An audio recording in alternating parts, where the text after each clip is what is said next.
Hello everyone and welcome back to another hot Arty class hosted by Shopkeep Arty. Quite literally today it is sweltering, so if you're in the UK, I know we've got some people on YouTube, South Africa, Spain, some shouts outs there.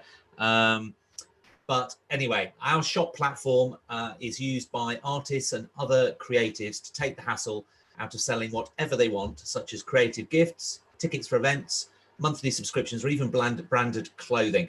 What's more, if you choose to add your designs to items that are supplied by our partners, they manufacture to order and ship direct to your customers, even if it's just one of them. So you don't even have to do anything except make money. So it's pretty easy. For those watching for the first time, be it on this interactive webinar or via YouTube, our free weekly Arty classes are designed for all ages and provide a creative escape 2 times a week in the company of amazing award-winning artists. So remember, Arty classes 2 times a week on a Tuesday and a Thursday at 2. That's right. From next week, Arty classes, I know we started at 2:30 today, but from next week, Arty classes are starting at 2 o'clock. Just wait 1 second because I've got, well, hopefully that digger behind through the window. I'll have to go and close the window in a minute. I'll quickly speed through. So you do need to register each week for the interactive classes, and you can do this by visiting shopkeeparty.com/Arty classes. Just go there and you can find it, and it's got all the various different artists that we're featuring, and you can register for all the free classes. If you enjoy it, then they also provide a 2 to 3 hour exclusive workshop on a monthly basis that you can sign up for, have an amazing afternoon, and even create a mini masterpiece of your own, all for the fraction of the price of an on-site workshop class. So it's very well worth it, and in the comfort of your own home as well. This week we're joined by Margaret Glass, who's recognised as one of the leading pastelists of today. She's been vice president of, here's my French now, La Société des Pastelistes de France, and in 1992 was awarded the title of Master, I'll say it in English, Master Pastelist by the French Society of Pastelists. Only the 11th artist to have received that distinction, which was amazing. So we're in for a bit of a treat today. As always, Margaret and I can't see or hear you, but you can interact with us if you want. You can raise your hand like some of you were doing and to ask a question. I can see if you've raised your hand and I can invite you in. Please don't raise your hand just to say hello, because we have a few hundred people watching this, and obviously if everybody did that, we wouldn't have any time to paint. But if you've got a relevant question, by all means put your hand up and I can bring you in. Also, we've got a Q&A at the bottom, and you can type a question there as well if you want. And sometimes I've got a poll as well, which I can ask you questions, so if you need more time and things like that. We'll stop around halfway to take a short break and ask Margaret to outline her private workshop that she's going to be running in a few weeks' time on Tuesday, the 7th of July. But for now, it's time to hand over to Margaret. Hello, Margaret. Hello, John. And hello, everyone. Yes. Especially the newcomers. It's new to me as well. Well, it's all a little bit of a baptism of a fire, all this online stuff, but it's just like you're running a workshop. So just imagine you talking to me. It's absolutely fun. Absolutely, yes. So right. What are you going to be doing today? Well, it's a simple subject. Well, it seems a simple subject, just a mug of tea, but it can be quite complicated. I've got the mug here that I shall be doing, not with tea in it at the moment, but it has had tea in it. This is on the easel, the picture that I roughed out to give you an idea of what we'd be doing. So the first thing to start off with, I don't actually tend to sketch out. I tend to think of pastel as being a painting medium rather than a drawing medium, and pastel is known as colour and line in one go. So the thing that I'm going to look at most, and the most important shape of a mug, is this circle. that gives you the idea and the shape of the mug. So that is the most important thing. And also to remember, unless you've got a wobbly mug, this is a straight-sided mug, is that there's the same curve at the top. So I'm going to just dive in the deep end. I've got some soft pastel here on sandpaper, and just going to actually, with a soft pastel, just do that shape, which is the bottom of the mug. So I'm imagining that it's a shadow. So I'm just going to go in quite... Just got a question from Sally. Let's invite Sally in. Sally, if you just unmute. Hello, I've only got black pastel paper. Is that going to work? It will work, but it will be the opposite way around. I tend to work with pastel like an oil painting from dark to light, but you'll be having to work the other way around in some ways, because everything's lighter because of the dark black pastel. I mean, it's paper. It's going to be quite a dramatic effect. So you still need that basic shape, but it will not be in the lightest colour that you've got there. I don't know what colour your mug is. Go for a fairly mid-tone of that colour, just to feel the angle, the curve of the base of the mug. But no, it's white, black paper, because you've got that black background. It's a white mug. Is that all right? I didn't catch that. Oh yes, It's a white mug. Yes, you made it difficult for yourself, because white's quite difficult to paint white, because just white. So there'll be shadows and shades of grey, and you can introduce where the highlights are, perhaps a little bit of lemon yellow to create the light effect. So yeah, have a go. Thank you. That helps. Thank you, Sally. And we've got Rishi as well. Hello, Rishi. I was just wondering, my mug isn't like a straight-sided one. It's like kind of like a teapot. It has like a tiny base, and then it goes out and then comes back in. Okay, a tiny base of a mug, and then it comes. But that doesn't matter. It's you'll have to just do what you're seeing from your mug. It might not be exactly the same, but take from Margaret all the principles of what she's saying, I think. Okay, Yes, you. if I can jump in here, the principle is where your mug is sitting on the base. That is your baseline, isn't it? That is your, if you like, imagine it as a landscape. The horizon line is a line that you can work things from. So this base of where the mug is on the table, say, or whatever you've got it on, is the line that you're looking for. Does that make sense? Yeah, it does. Thank you. Thanks, Rishi. Great. Okay.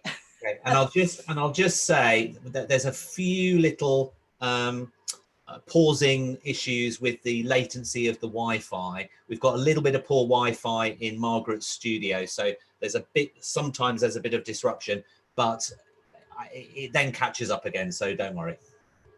Yeah. This is one of the joys of living in the countryside. Exactly. Okay, right. Back to the drawing board. Right. Yes, back to the drawing board. So I'm just going to feel that a little bit more. I'm going to put a darker pastel on. I didn't go for a darker one right away, because sometimes it's a bit nervous when you've got a blank page. So I'm just going to do a little bit darker here. And this shadow of the mug just gives me the shape of it. So I have to do the same for the side of the mug, which we'll just say that's going to be a background colour. And that's going to be the background colour. So automatically now you can see the shape of a mug coming. And we'll just do something around the top. I've chosen this colour because I was sort of imagining the mug on a pine tabletop. So that's very roughly giving you the shape of a mug. Okay, and I'll just put in a little bit more shadow of this mug. Now, some of you will have quite hard pastels, and it's not that easy to fill the paper. I don't know whether you can see this, but it's almost as though I'm putting a brush of paint over. Just going to put some dark streaks in there.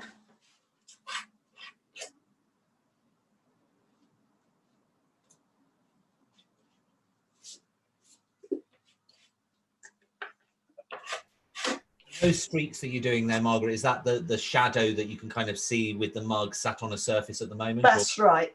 To make it an interesting thing, light always makes a subject alive, I think. And so the shadow cast, I can dramatize it, make it darker than it really is to make it more dramatic and more interesting. But it gives the shape, the light and the shade gives the shape. Even if you're doing a white mug, as I can't remember her name was doing, there is shadow and light in that. Now, right. Sasha's just asked whether we can just slow down a little bit because yes, this is just to have the pace. What I'll do actually, let's just get an idea of, so I can run a little poll, and if I just launch that now, you can then say if you want a little bit more time, yes or no. So if you wouldn't mind just pressing yes or no, it will just give us an idea across all of you where we're at. So it's about 30% would like a little bit more time. So we can slowly proceed, I think. Thank you, everyone. I can understand that, John, because the pastels I'm using are very soft and it's very swift. Whereas if you've got harder pastels, which have the same pigment but have more gum mixed with the pastel stick, it doesn't abrade onto the surface quite so easily. So it's more hard work. Yeah. It takes longer. Yeah. Sonia's got a question. Hello, Sonia. Yes. You might just need to unmute.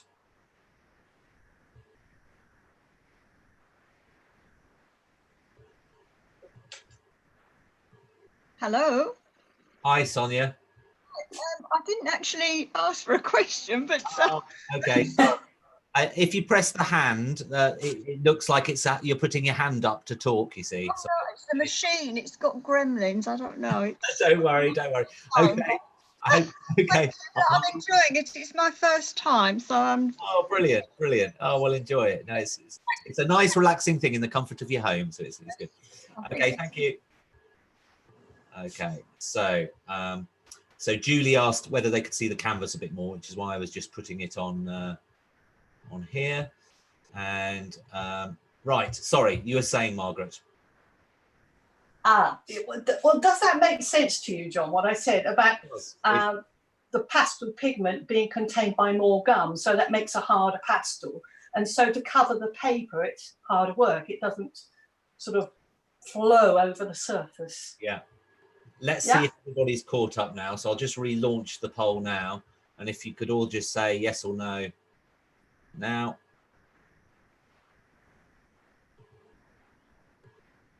Yeah, it's just a few people would like a bit more time. So I think we're okay to kind of slowly move on. Right. Thanks, everyone. Right. So. Right. I'll try and slow down.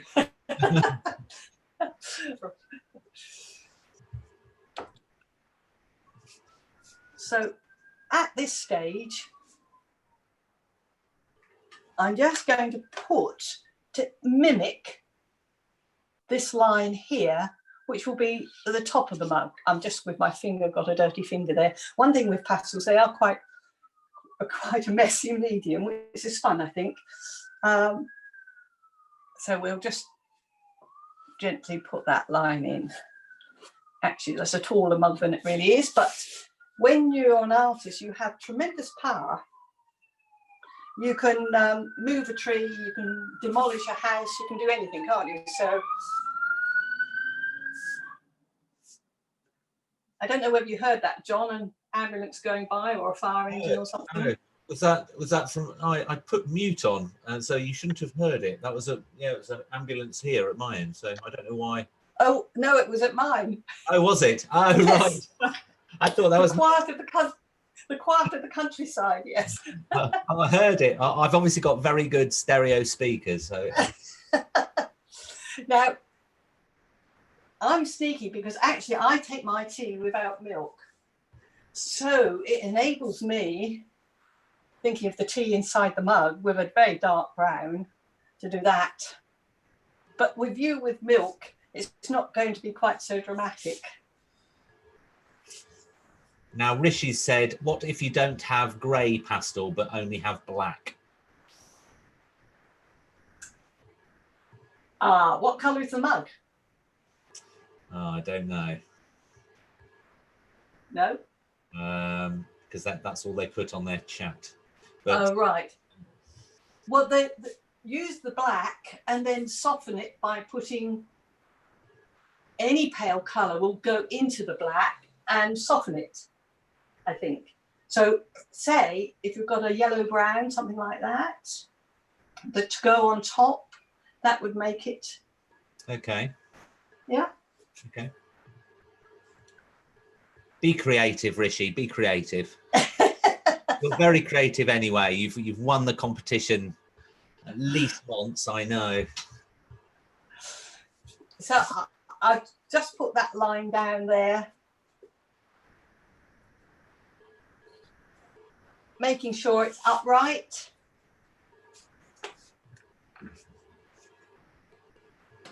Slightly different grey there, but now, because of the paper that I'm using, I can put quite a bit of pastel on and it doesn't fill the tooth of the paper. If you've got very hard pastels and quite a smooth paper, you won't be able to cover it quite as easily as I would. Don't worry. It should cover it. If not, blow it away. Or, yes, it should cover it. But it makes it look easy the way I'm doing it because the paper will accept a lot of pastel. And so I can cover it and it doesn't fill the paper too much. Okay. Just going to put in the angle for the top of the handle. Oops. See how soft they are? It's crumbled away.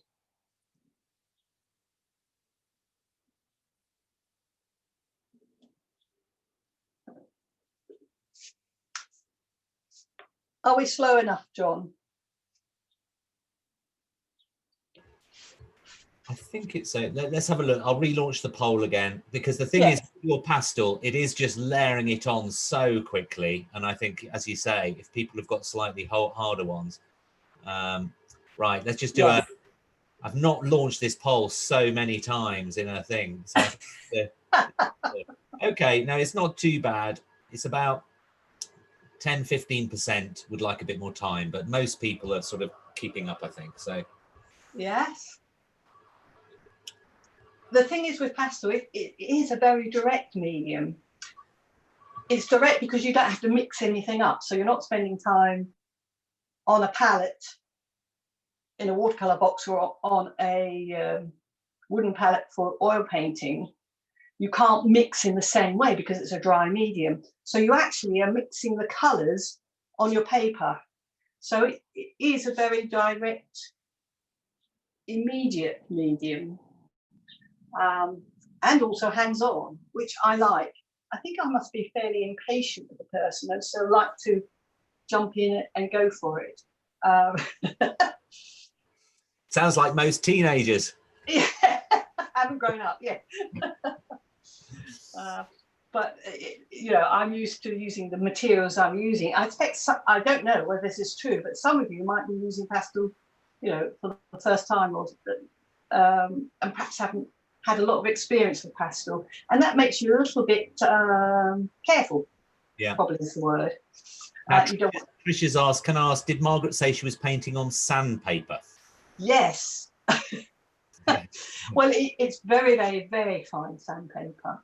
And the reason for that is that if you can imagine chalk and sandpaper, rough sandpaper, it really holds the chalk.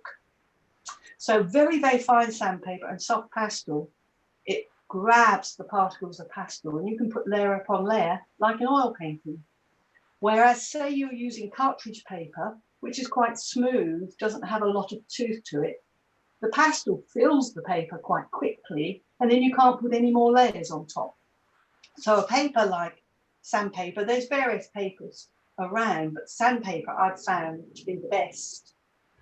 Really grabs hold of pastel and allows you to actually build more layers on. I hope that answers that one. Yeah, and Julie's asked, can we have more explanations of what the lines represent, as her mug doesn't look the same? The lines, the upright lines. I guess so. Julie, if you want to be quite specific, you can raise your hand if you want, and I can invite you in just to have more of a conversation with Margaret about that. More especially what the lines represent. Yeah. Brenda's asked, do you rub the pastel into the paper or press it in?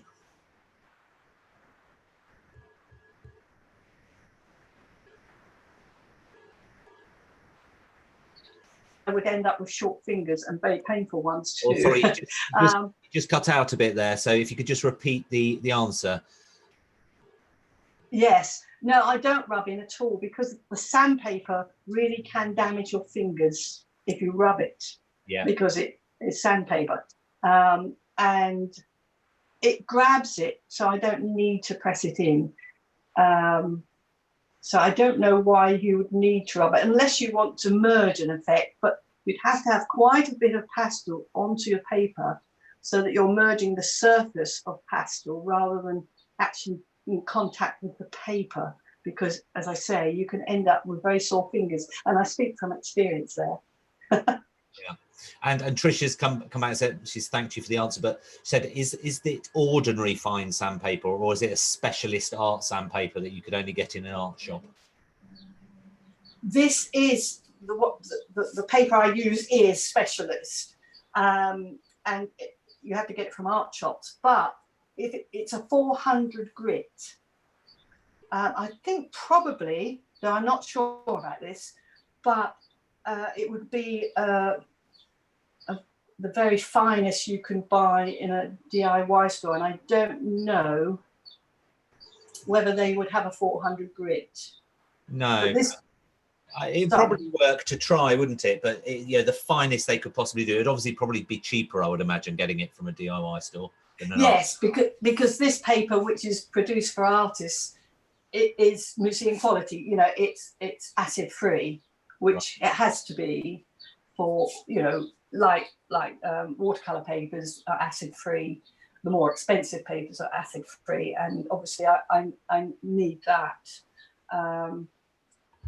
There are papers that are furry, like the skin of a peach, and come in various colors. If you can imagine that slight texture to the skin of a peach, that grabs the pastel particles as well. Right. She's going to try and source them. I think it's her first time doing pastels, so it's great. Oh, I think you might have a convert. You might have a convert. Well, it's an exciting medium, I think. It's been my passion for years and years, and yeah, it can take you, but it is a different technique. On a very rough paper that will accept a lot of pastel, because if you can imagine a musician who's got a trumpet and can play the trumpet mouthpiece, and then they're given a trombone, the breathing will be the same, the mouthpiece is the same, but the technique is different. And depending on the paper that you use, the technique is slightly different. Yeah. Yes? Yeah. No, so, that's explained it really well. I think Jane's asked, what brand of paper and pastels are you using? We're getting a lot of questions today, so obviously a lot of people interested in pastels. Am I allowed to say the names? Oh well, I mean, I'm not affiliated with anything, so yeah, go ahead. Yeah. Right. Well, the paper that I use is called Tim Fisher glass paper. Okay. Or sandpaper, sorry. Some people call it glass paper, and because my name being glass, there's a lot of puns on that. But yeah, it's sandpaper, and it's Tim Fisher. He was a pastel artist who developed this, and that's what you can get. Oh. In this country. He's not the Tim Fisher that we're featuring next week, is he? He is. I think he might be, yes. Oh, right. Okay. The same Tim Fisher. Well, there you go. Yes. We're having a Tim Fisher who actually developed this paper. Wow. Oh, amazing. I'm pretty sure that's so. Tell him I was extolling its virtues. Yes, yes, there you go.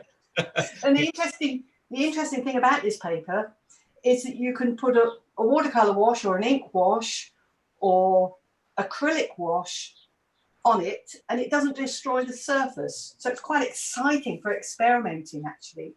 Right. Although it's just sandpaper, you can't destroy the sand color because it is glass paper, and glass particles do not pick up color, but it's the paper underneath. So if you wanted not to have just a sand color but wanted to go darker, or you can actually color it, and it doesn't wetness of, say, ink or watercolor, or mind you, the brushes get very small as you use them on there. But yes, so it's quite an interesting paper in that sense. Now the pastels that I've got, I tend to use mainly Sennelier pastels, which are French pastels, and they are very good in that they're obviously the amount of pigment they use in the pastel stick. So I'll pick one up here, one pastel stick. You're not going to be able to see that. Oh yes, here they are. Right.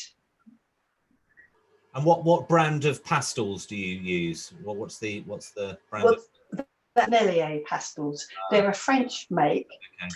Why I use those is, if you can imagine pastels, the pure pigment, say of cobalt blue, so that's the pigment and it's cobalt blue, so that's a really dark blue. To make it lighter, they mix white with it, and to make it darker, they mix black with it. So you've got different tints because, as I said, you can't mix as in oil paint or watercolor. So a range of pastels that has, say, only 3 tints going from dark to light is quite limited, whereas Sennelier and other makes, Minco is one, Unison is another. I'm trying to think on my head, there's quite a lot. It's quite a big field, pastel. They will do up to 7 tints from dark to light.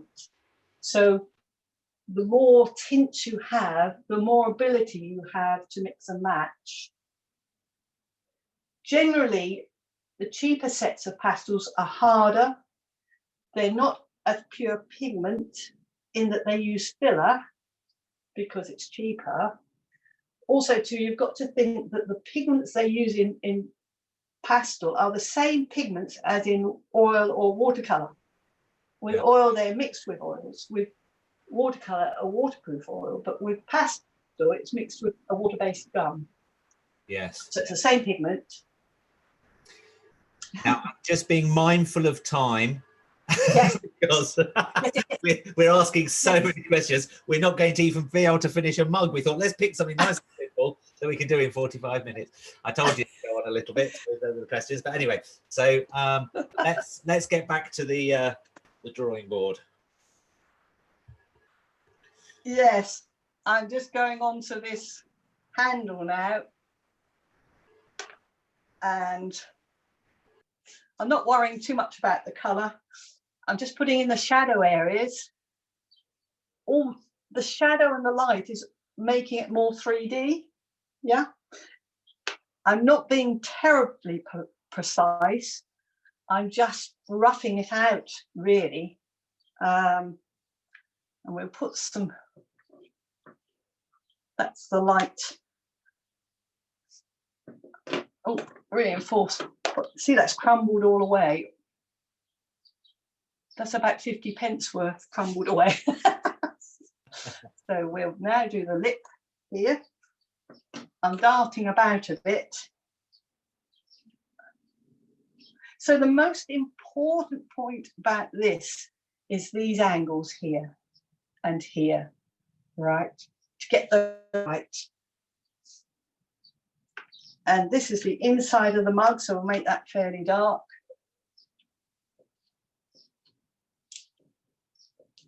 Oops.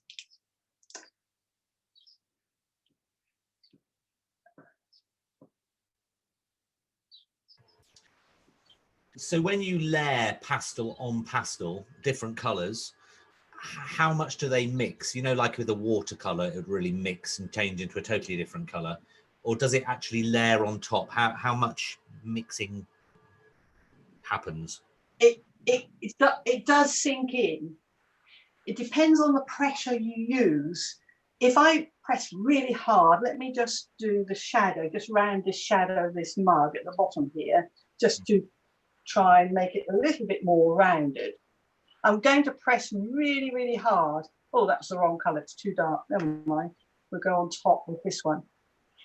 Now, can you see I've put that on top? I said that was too dark, but I'm pressing really, really hard, and there's hardly any tooth. Now, if I hadn't pressed quite so hard, let me just do it in the top, or do this here.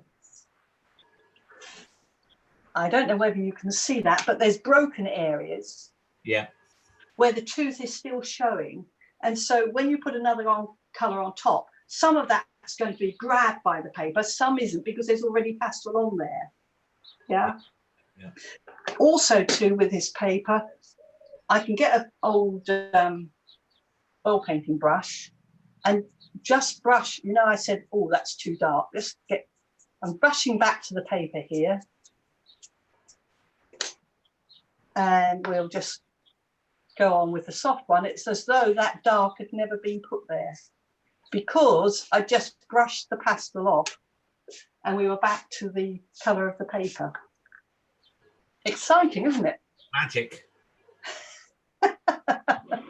And I just go round to refine that shape. It's just refining the shape at the moment.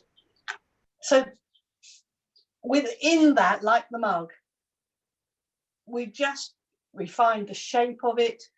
We've got some light areas. I've gone for no detail of the actual mug, because it is the structure first, structure of the shadow that we want to capture, and then we can fill in. So I can put grain as though it's wood. We can put a pattern on the mug. We can do a lot of detail, but it's this first area of actually sorting out the proportions of the mug and the angles that are so important and are quite hard to do. And what it takes is observing.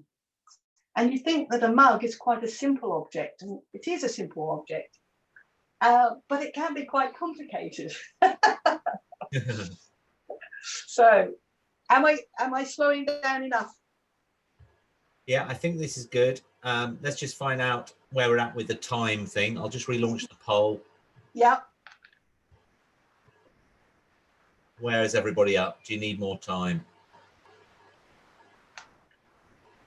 No, I think it's good. I think it's good. Oh, great, great. So I'm just going to put a little, this is a stronger colour. I'll put that on there. Can you see how dark that is? And this was the colour I was using before. I'll put that beside it. Slightly tonally the same, but it's a brighter, stronger colour. So I'll put that.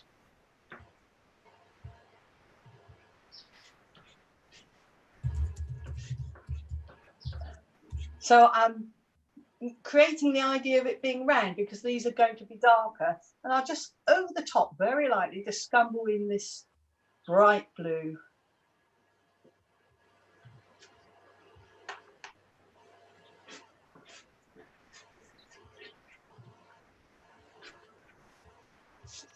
So now, because of the shadow and these curves, we've got the idea that the mug is 3D. Hopefully. I hope everybody's there.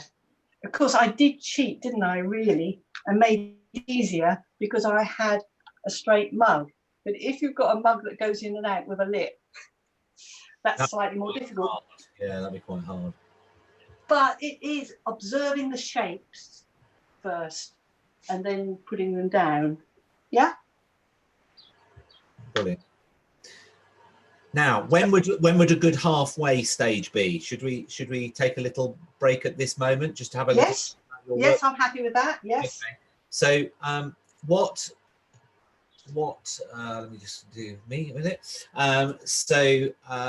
First of all, at this time last week, we were introduced to Kay Elliott, who painted a really wonderful iris. and we've had loads of submissions in for that. Lots of people sending in their purple irises. Great. Hayes looked at all the submissions and has commented on all of them actually, and we'll be inviting her in towards the end of this class to announce a winner that she's chosen as well. But for now, Margaret wanted to kind of tell you a little bit about what she plans to paint. I think you can tell you'll be able to sap up loads and loads of information about pastels in this workshop. You become pastel convert. But I think one of the things, I mean, we're doing a mug here, but one of the things she wants to do in this 3-hour workshop is actually do a whole shoreline scene. And she's got something that she can show. I'll just show your easel there, Margaret. So it's basically going to be something a bit like this. I mean, incredible. Whoops. Oh, hang on. Hang on. Sorry, you don't want to get the mug on the back of it either, I guess. Yeah, an incredible thing. It doesn't have the houses in. It's a little simpler than this. Sorry. It's a little simpler than this because it doesn't have the houses or the boats or anything in the thing. Where you wouldn't be able to paint this in 3 hours, but it's no. Well, what I wanted to do was to give an indication for skies, which can be got down quite quickly, actually, and it's fascinating skies. So with pastel, you can capture a sky quite quickly, and I thought that would be quite interesting. I mean, this subject has got more going on, and it's quite a large subject, so I'm not thinking of doing it as large as that, but it gives you the idea of what can be done with pastel. And although the subject that we're going to do is slightly simpler, it has all these elements of light and the cloud. So it's a sense of the day and the tide and where you are. And the pastel medium, it can be dramatic like an oil painting, or it can be very subtle like a watercolor. And you can choose between the two, and that makes it exciting, I think. So that's where we're going to go. One thing I'm really interested in, and those who've been on my courses at Watershed Studio know that I go on and on about, is warm and cool colours, and that will be part, because it's part and parcel of how I see it and how I paint. And so the blue sky isn't just one colour blue, it's two blues mixed together, one being a hot blue, one being a cool blue, and those two together give depth and air of perspective. You know about perspective, and you know about light and shade for creating a 3D effect, but you can also use warm and cool colours. Cool colours to the eye recede away from you, and warm colours to the eye come towards you. So mixing the two creates a 3D effect, and that's fun with pastel. And I want to sort of so there's going to be lots of things. You're going to learn loads and loads of things. So what I'm going to do, I'm put in the chat feature. There's the link to Margaret's shop where you can actually. It's on Tuesday, the 7th of July at 3:30 UK time. And it'll basically be a 2.5, 3 hour session where you'll basically go through all these different techniques with Margaret. So it should be really, really interesting. I know we're going to be going back to the mug now, but the shoreline thing, I mean, as I said at the beginning, you can almost create a mini masterpiece, you know, if it's all done in the right sort of way, something that you can hang on your wall, which would be fantastic.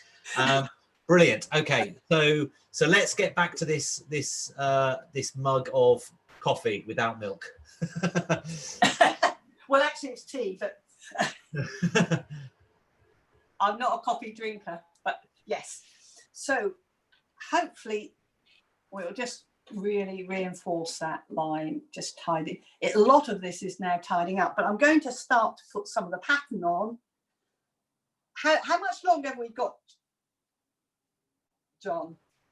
Well, it's 3:10, so we can 20 minutes. We've got right amount of time. Now look, I'm just putting a leaf. Do you want to show your mug again because of why you're putting the leaf on? Because people can't. Yes. Yeah, so this will There we obviously vary depending on what mug you're looking at. So Yes, but if you and as you can see, this is a green leaf. It's got Kerbal tea and everything on the back. I'm not too concerned about the colour at the moment. So what I was just doing there was almost drawing with the pastel, rather than putting a lot of blocks of colour on. I was drawing the design. Okay, and then I can start thinking about the colour. Well, it's green, so I'll put some green on it. If I can find some green here. Hang on.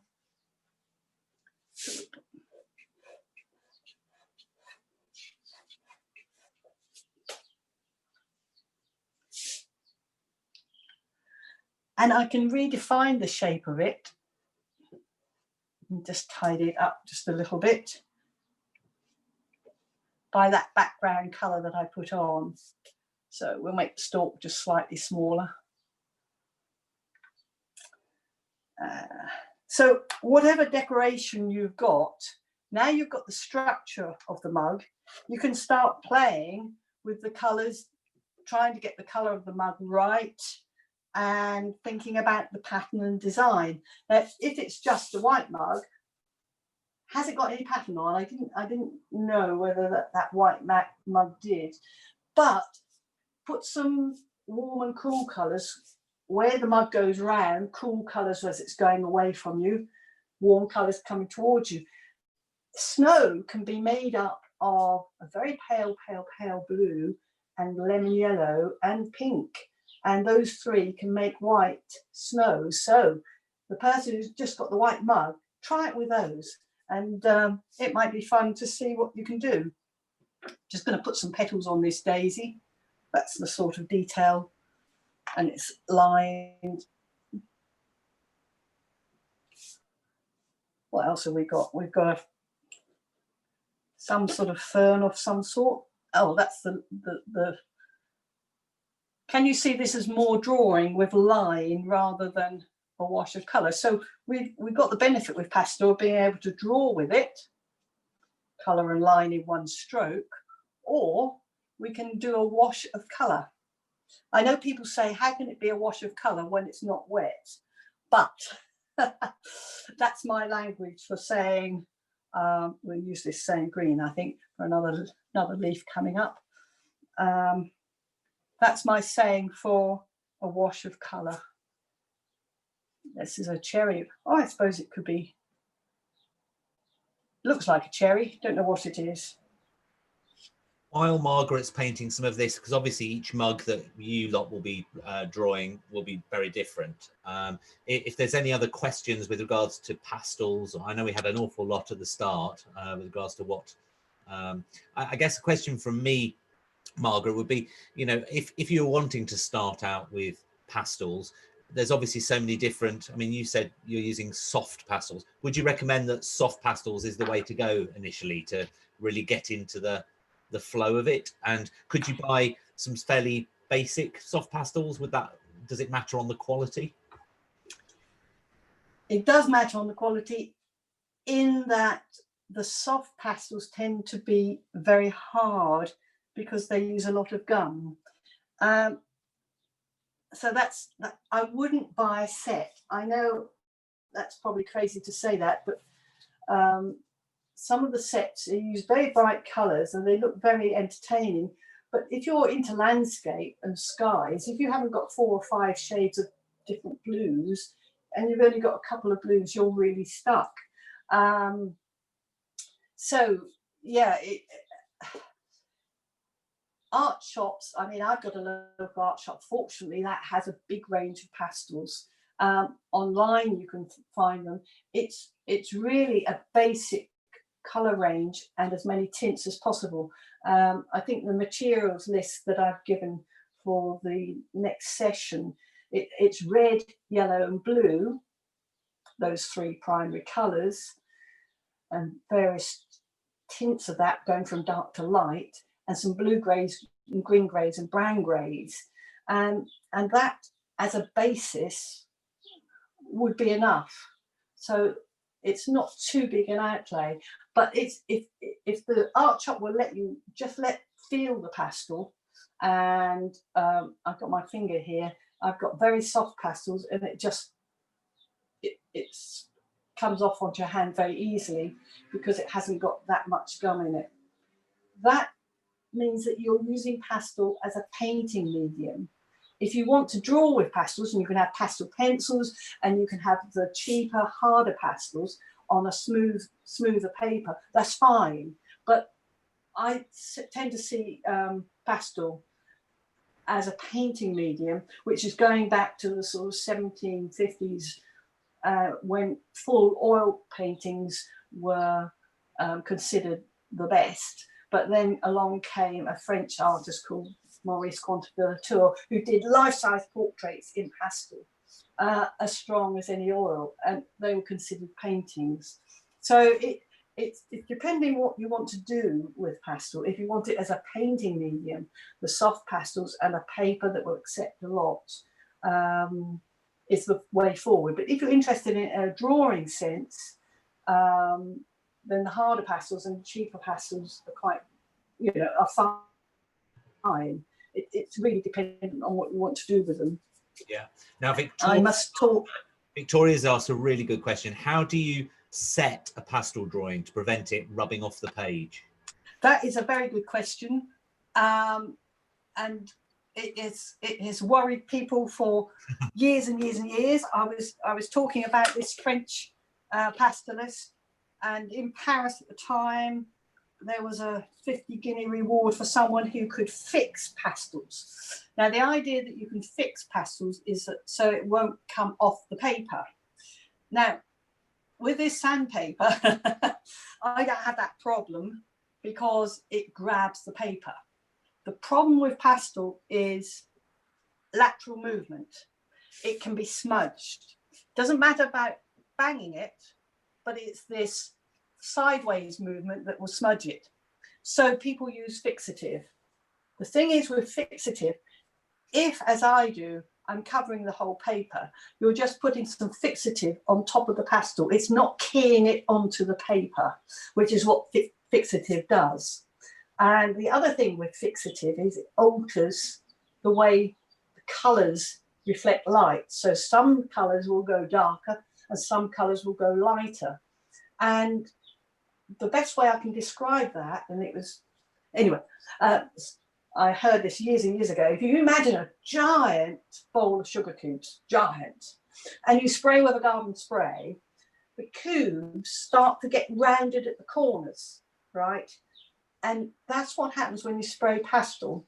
The particles are altered and they reflect light differently. So if you've got your masterpiece and you've worked out your colour tones from dark to light and it's all fine, and then you spray it, it can change and alter it, which is a shame. So how do you actually, pastel?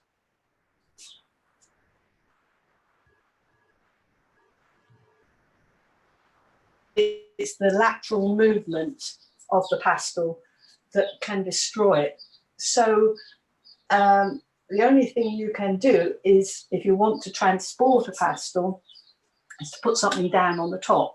I once had an exhibition in America and I actually stuck the pastels onto some perspex. I used perspex so customs could see the other side, and I just taped it all the way around. There was no lateral movement to smudge them, and then when they got there they were framed up. So they seem very delicate as a medium pastel. They are light fast as opposed to watercolour, and damp will attack them as damp will attack watercolour or oil. But if they're just left and framed up under glass, they don't deteriorate. Is that, I must get on, mustn't I? So is that helpful, John? Yeah, that's really helpful. So when you're putting glass on top of it, it's basically, do you tape around it so it doesn't move when you're putting it in the frame? Is that a way that you would kind of seal it in the frame that you've got? Or well, it depends whether you're mounting it with a mount, yeah, or whether you're framing it close up without a mount. I actually paint on board. I put the paper down onto board so that I can just put it in the rebate and have a spacer between the actual rebate of the frame and the glass. But if you're using a mount, you just sellotape, sellotape it to the mount, no problem. Okay. Yeah? Yep. Sasha's got her hand up. Hello, Sasha. I saw a little note from you saying that you were doing yours with hard pastels, but it had turned out really well, if you do say so yourself. Great. You need to unmute. Oh, there we go. Is your microphone working? Oh, no, you've gone back on mute again now. While Sasha's trying to do that, let me go back onto the easel. Right. How much more time have we got, John? So just a few more minutes. So we won't overwork it. I think it's been a really good session just to give people an insight, because I think there's a lot of people on here that are you on now, Sasha? Hello, can you hear me now? Yes, perfect. Hello. Hello, sorry, it just came up with a sign like, sorry, your internet is really bad. You can't like unmute yourself or something. Anyway, I was just wondering, because with pastel, like with my ones, they're like a bit harder than yours, but I was wondering, like, because normally like rubs off and stuff, if you like transport it. So I can't remember who told me this, but somebody told me that, I'm not sure if it works, but would you be able to like apparently like clip it onto like, let's say a washing line, and then you like spray it from like far with like a hairspray? Would that work? Yes, yes, it would work. Is it? Because you're using the hard pastel, you're not filling the whole of the paper. So some of the hairspray, I mean, that's a cheap form rather than actually buying pastel fixative. Yeah, that will then key onto the paper and the pastel, because there's pastel paper showing through. Yeah, because with mine, if I like touch it, like rubs, so everything like rubs together, so it's a bit annoying. Yeah, are you onto the easel? Yeah, I'll go there. Yeah, I'm just going to wipe my hand. See, if I press that down, it comes off. Yeah. Yeah, but it's still there. But you can actually greaseproof paper over the top. That would mean that you could transport it. Yeah. Oh yeah. Because it doesn't come off onto the greaseproof paper.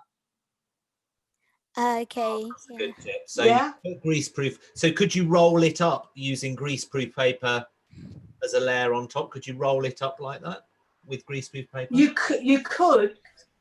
could, so long as the greaseproof paper doesn't move. Yeah. Okay. Get what I mean? You'd have to kind of almost tape it on. Sasha, that was a great tip about the washing line and. Yeah, I just remembered it was my aunt who told me about that, because she does a lot of drawing. Yeah, right. Well, I think that's really good. I think give it another 5 to 10 years, we'll be having you on this show, and then you'll be telling everybody. Wait, are children allowed to do it? I don't know. Like, could I just like choose some sort of art and then like say, "Oh, can I do this?" No, it's brilliant. We love these tips, so that's fantastic. Keep them coming. Okay. Sasha, take care. Bye. Brilliant. That's jolly good. Right, and Rishi wants to. I think Rishi is Sasha's friend, so let's get Rishi on as well. Rishi, did you want to say something as well? Have you got a tip for us? I was just going to was it okay? Just asking. It's about like okay. So I didn't have. So I tried to do a white mug. So and it went a bit weird because I didn't have grey to do like contouring, like trying to get the shadows in. So I was struggling. I made up a purple mug without a purple mug in front of me. What type of mug? What type of mug? I made up a purple mug. Oh, you made up a purple mug. Oh. Okay, and another thing, do you, for artists, like if for artists who are supposed to teach people, do you do artists who are international artists? What does Margaret teach international artists? Is that what you're asking? No, I mean like general for teaching. Like for an artist for Arty classes, would you? Oh, okay. Well, yes, international. We're all about international here, so we may because my uncle's an artist. Oh, okay. He lives in America. I was just wondering. Okay, well, I'm more than happy. We'll take that offline, Rishi. It's not part of this class, but I'm more than happy to have a chat with your uncle. I did have a conversation with someone in Boston the other day, and they're going to be featuring later on. So we are going a bit international. We thought we might take it abroad at some point. So, but thank you very much. Maybe send me an email. We can have okay. Thank you. Bye. Right, so let's just have a look at your mug here, Margaret. There's been lots of conversation about this. I think pastels is one of these unknown art forms that people are thinking, oh my goodness, I didn't know I could do all this sort of stuff with pastel. So that's been really, really brilliant. And more importantly, so I think we'll bring it to a close because we're sort of getting on for about an hour now. So once you finish today's artwork, there's going to be a lot of different mugs, I know. But please do post it on Facebook, or drum roll, we've got Instagram now. We've literally had an Instagram account from this morning. So there were lots of people that had put hashtag ShopkeepArty, and there was no ShopkeepArty on Instagram. So we've now got an Instagram account. So you can either post it on Facebook or Instagram. You can put a hashtag ShopkeepArty or an @ShopkeepArty and link it to our page. And also make sure you follow us as well, because I think we've got about 1 follower at the moment on Instagram. You can also send through your art, as always, to arty@shopkeepeasy.com. So that's arty@shopkeepeasy.com. And we'll put it on the blog, and then we can have a look at that. And in a week's time, we'll get Margaret back to judge who has won the mug award. The biggest mug, the best mug. I quite like that title. The best mug award. And obviously do also put your age if you're under 20. So as mentioned, so we're going to take a little bit of a detour away from Margaret at the moment. So as mentioned, last week we painted an iris with Kay Elliott. And what I'll do, if Kay is here, there we go. So I'll invite Kay to come on, and meanwhile also I will, and Kay, you'll have to unmute and activate your video at the same time. And while you're doing that, I will share my screen and just go on to this page here. There we go. And so if I go to the Kay's blog here on Shopkeep Arty, and Kay, are you there? I think you're on mute at the moment. You might need to press unmute. And so this is what Kay produced in the session, and we had some amazing artwork back from everybody. Lots and lots of different types and styles. I didn't know so many irises. There were so many different types and styles, which was fantastic. Are you there, Kay?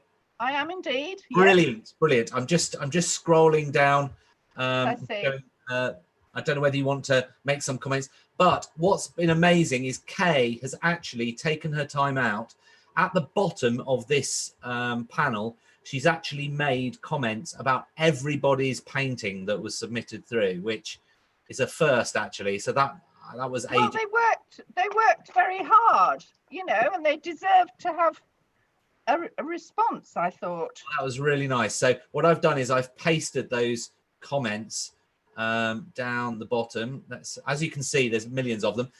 There we go. So you've got your name. She's kind of done it in order, and she's got your name, and she's got a comment for each person explaining what she thought of them. So go and have a look at that on our blog. And I don't know whether you got your video on actually, Kay. I don't know whether you want to be on video. You don't have to. What do I have to do? Oh, right. I just press. Sorry, I'm not very good. There you go. So I'll come over to you now. As you know, I am fairly useless at technology. Cool. So let me just bring you in here. Hold on a second. Where the heck is everything gone? There we are. There we go. Hello. Hello. So you were going to pick. So you obviously had a look at through all the paintings. You made those comments, and there was one that really stood out for you. Yes, I think. Firstly, can I just say thank you to everybody for joining in. It was great fun, even though I'm an absolute dunce at technology. We did get through it. So. No, it went really well. It went fine. But thank you everybody for joining in, and thank you for paintings. They were brilliant, really, really good. Julie Knight was very, very good, very interesting. Michelle Wilson obviously has got her own style and very strong painting. She is submitted 2 actually. But I'm going to put Di Hayter in as the winner, because although I would have liked more colour, I think it was very observant. There's lots of movement, and I just really liked it. Richness of colour, but that's just a personal thing. I'm a sucker for colour. No, that's brilliant. And then on Wednesday, we're going to be doing, I've got it on in front of the camera, John. Hold on a second. Let me just stop the glare of the screen. There we go. Can you see it? Yes. That's Stargazer Lilies. Now, if you're going to take part next Wednesday, if you could possibly buy just a stem of Stargazer Lily, that would be wonderful. Then you can actually see it really well.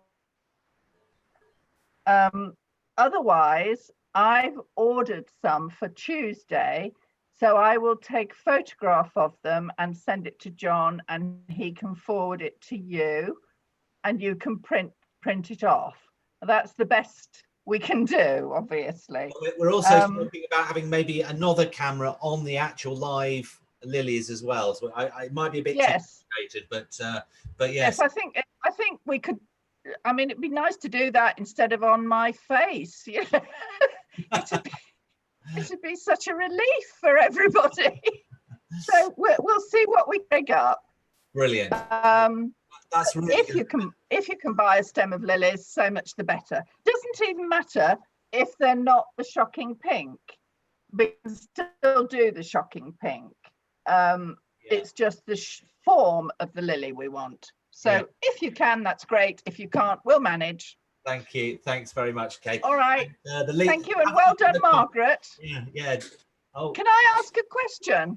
Yeah, you can. Margaret's just. I want to know what Margaret does with all her little bits that have broken off. You were saying they were sort of all the pastels on you as you pressed on the sandpaper. What do you do with all the bits? Just have fun, do you? Oh. Did you hear Kay there? No, I didn't. Oh, okay. All right. No, don't worry, John. Don't worry. What do you do with all your pastel bits that break off? Well, I have on the bottom of my easel a box, and over the top it's got a nylon gauze. So all the little bits fall there, and they're the little bits I use for detail. All right. Okay. Well done. Okay. Thank you for your lesson. Thank you, Kay. Thank you. All right. Thank you very much. Yeah. Take care. Brilliant. So if if you want to send me your address on email, and what we're going to do is we're going to make a little, it'll probably be a porcelain, a ceramic coaster, and we'll send it to you as a your award for winning the best art submission. So well done. And yeah, so send your address to arty@shopkeepeasy.com and we'll get that off to you. So well done for that. It's going to be an interesting one actually, because Kay's done quite a lot. Her flowers on the white backgrounds. She's also done some, like she does tapestries and things like that, and prints for furniture manufacturers and things like that. It's really good for prints. But anyway, thank you, Margaret. It's been a real delight today to go through this mugshot, as you described it, which I thought was quite and it's been a real eye-opener for me personally, because I did paint a little bit with pastel, but I think I had the wrong pastels. I had hard ones, and but I think the sort of things that you can do with soft pastels is incredible. It's incredible. So it's exciting. Yes, it's exciting. Thank you, John. So thank you very much. And so well done. Sasha says, well done. Thank you very much. And I think everybody's had a really great time. So thank you. And if anybody wants to make any comments, either on the YouTube video as well, or give a thumbs up, a like on YouTube, that's always good too. It always is nice for the artist to see that they're appreciated. So brilliant. So thanks again for a lovely Arty class. And yeah, thank you from Linda. Really enjoyed it. Lots of comments. So thank you. Thanks again. So bye from me until next. By the way, if you want to, if you are considering maybe booking a class with Margaret, that link is in the chat now. And when I finish this, it's going to be gone. So if you want to just click on it and open the browser, and you can then just think about it, whether you want to do it or not, whether you're available on that time. Do that now before I close it, because I'm going to be closing it in a few seconds. So that's in the chat just there. So great. Bye from me, and bye from Margaret. Bye. Thank you very much. Bye.